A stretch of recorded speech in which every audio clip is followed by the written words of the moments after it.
Once upon a time, there was a man named William who had a deep love for nature. Growing up in the countryside with his grandparents, he found joy in the simple beauty of the outdoors. But as life went on, William moved to the city for better opportunities. Even though the city was bustling, his heart still longed for the peace of nature. Whenever he could, William would escape to the countryside to find that tranquility again. One holiday, his wife, Sarah, and their son, Eliot, wanted a change from city life. They dreamed of a getaway, and William made it happen. The family packed up and headed to a cozy cabin by the river, ready to enjoy a weekend of fishing and relaxation. It was the perfect place for them to reconnect with nature and each other.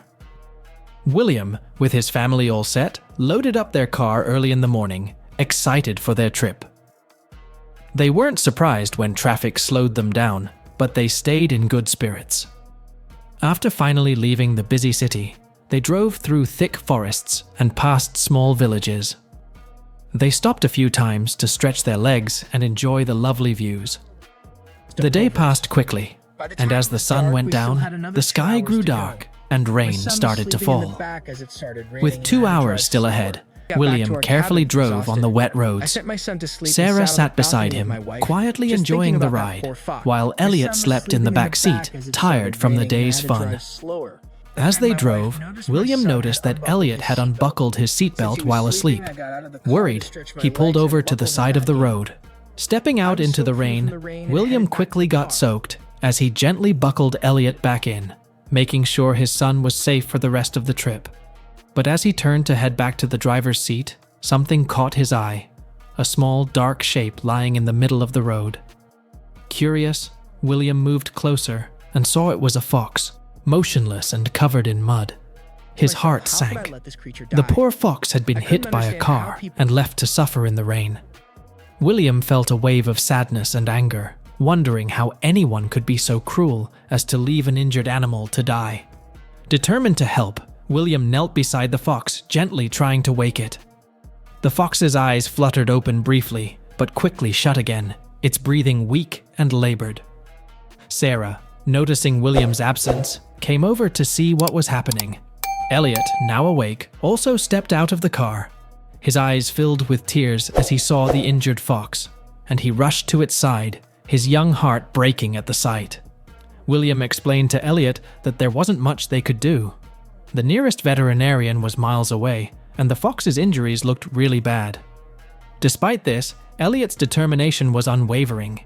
He insisted they couldn't just leave the fox to suffer and die. Eliot begged his parents to find someone who could help. Although William was hesitant, Eliot's heartfelt pleas convinced him. Sarah quickly grabbed a spare blanket, and they gently wrapped the fox, placing it carefully in the back seat, with its head resting on Eliot's lap. As they drove slowly through the pouring rain, William made his way to the nearest village.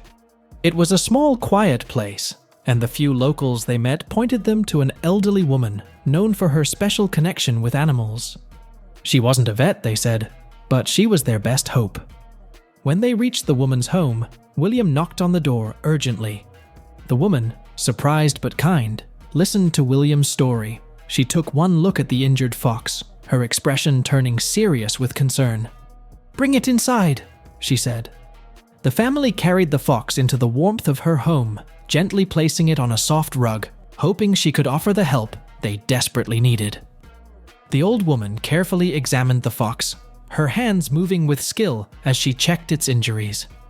She murmured to herself while she worked, pulling out bags of herbs and strange remedies the family had never seen before. After a few tense minutes, she looked up and said, "It's a fracture and a concussion, but nothing too serious. You brought it just in time. Any later, and it might not have survived." The family felt a wave of relief, but their job wasn't finished yet. The old woman handed William 2 buckets and asked him to get clean water from a nearby well.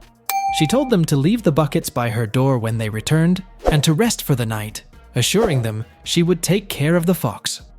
Although they were anxious, they trusted the old woman's experience and wisdom. After getting the water, they went back to their cabin, still thinking about the injured fox. They were exhausted from their long day and went to bed with heavy hearts, worried about the fox's condition. The next day, It was hard for them to concentrate on anything else. Even the fun activities they had planned for their trip felt unimportant compared to the fox's struggle. 2 days later, they woke up early, eager to check on the fox. They packed into the car and drove back to the old woman's house, their hearts racing with anticipation. When they arrived, the woman greeted them warmly. "You're just in time," she said with a reassuring smile, leading them inside. The fox was there, lying on a soft rug with its injured paw carefully bandaged. Though still weak, it was alive and looked up with bright eyes as soon as it saw Eliot. Its tail gave a little wag, and Eliot rushed over,